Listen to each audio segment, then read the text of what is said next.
আসসালামু আলাইকুম বন্ধুরা, সবাই কেমন আছেন? আশা করছি ভালো আছেন। আলহামদুলিল্লাহ, আমিও ভালো আছি আপনাদের দোয়ায়। বন্ধুরা, আমি এখন বর্তমান অবস্থান করছি হাকালুকি হাওড়। এটা মূলত মৌলভীবাজার জেলার মধ্যে অবস্থিত। এখানে একটা বিস্ময়কর ব্যাপার হলো পাখি বাড়ি, অর্থাৎ হাকালুকি হাওড়ের পাশে যে একটা বাড়ি আছে সেটা মূলত পাখিদের বাড়ি নামে পরিচিত। অর্থাৎ পাখিগুলা সারা দিন হাওরের ভিতরে খাবার আহরণ শেষে সন্ধ্যার সময় তারা ঠিক এখানে এই গাছগুলাতে এসে বসে এবং রাত যাপন করে। তো বন্ধুরা, এটা আসলেই বিস্ময়কর একটা ব্যাপার। যারা ইতিপূর্বে গিয়েছেন দেখেছেন মুগ্ধকর একটা পরিবেশ, এবং দেখতে পাচ্ছেন হাজার হাজার লক্ষ লক্ষ পাখি, এবং এই পাখিদের কিচিরমিচির যে একটা শব্দ, এটা আসলেই অভিভূত করে।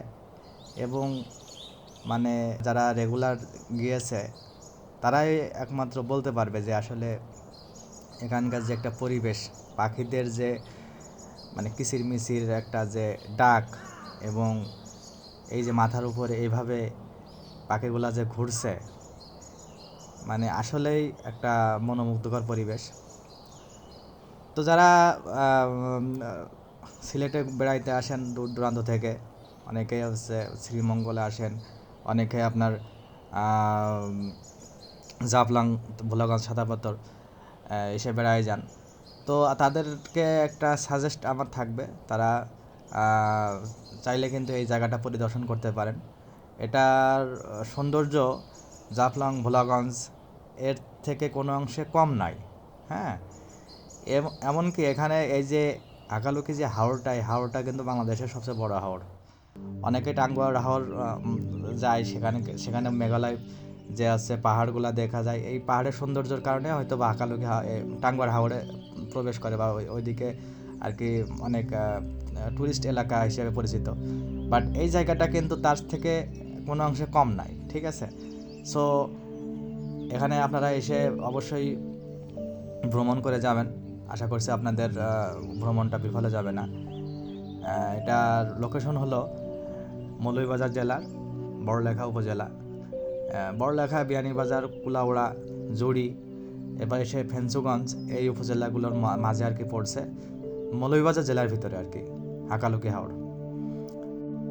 আপনারা যারা দূর দূরান্ত থেকে মৌলভীবাজার, শ্রীমঙ্গল চা বাগান দেখতে আসেন, অর্থাৎ শ্রীমঙ্গল মৌলভীবাজারে যারা ভ্রমণের জন্য আসেন, তাদের ক্ষেত্রে একদমই সহজ। তারা চাইলে কিন্তু এই জায়গাটা সহজেই ভ্রমণ করে যেতে পারবেন, কারণ মৌলভীবাজার শ্রীমঙ্গল থেকে এই জায়গাটা একদমই কাছে। জাস্ট একটু সময় করে আসলেই হবে। বাট আপনার সিলেট, অর্থাৎ জাফলং, ভোলাগঞ্জ, সাদাপাথর ওই সাইড থেকে আসতে একটু দূর হয়ে যাবে। বাট আপনারা চাইলে কিন্তু শ্রীমঙ্গল মৌলভীবাজার যারা আসেন তারা এখানে সহজেই ভ্রমণ করে যেতে পারবেন। সো আমার সাজেশন থাকবে, আপনারা যেখানেই ভ্রমণ করেন না কেন, যদি আশেপাশে কোথাও আসেন অবশ্যই এই জায়গাটা ভ্রমণ করে যাবেন। আপনাদের ভালো লাগবে, এটা আমি গ্যারান্টিতে বলতে পারি। তো বন্ধুরা, আপনারা ভিডিওটি কন্টিনিউ দেখতে থাকুন, আশা করছি আপনাদের ভালো লাগবে। ধন্যবাদ সবাইকে।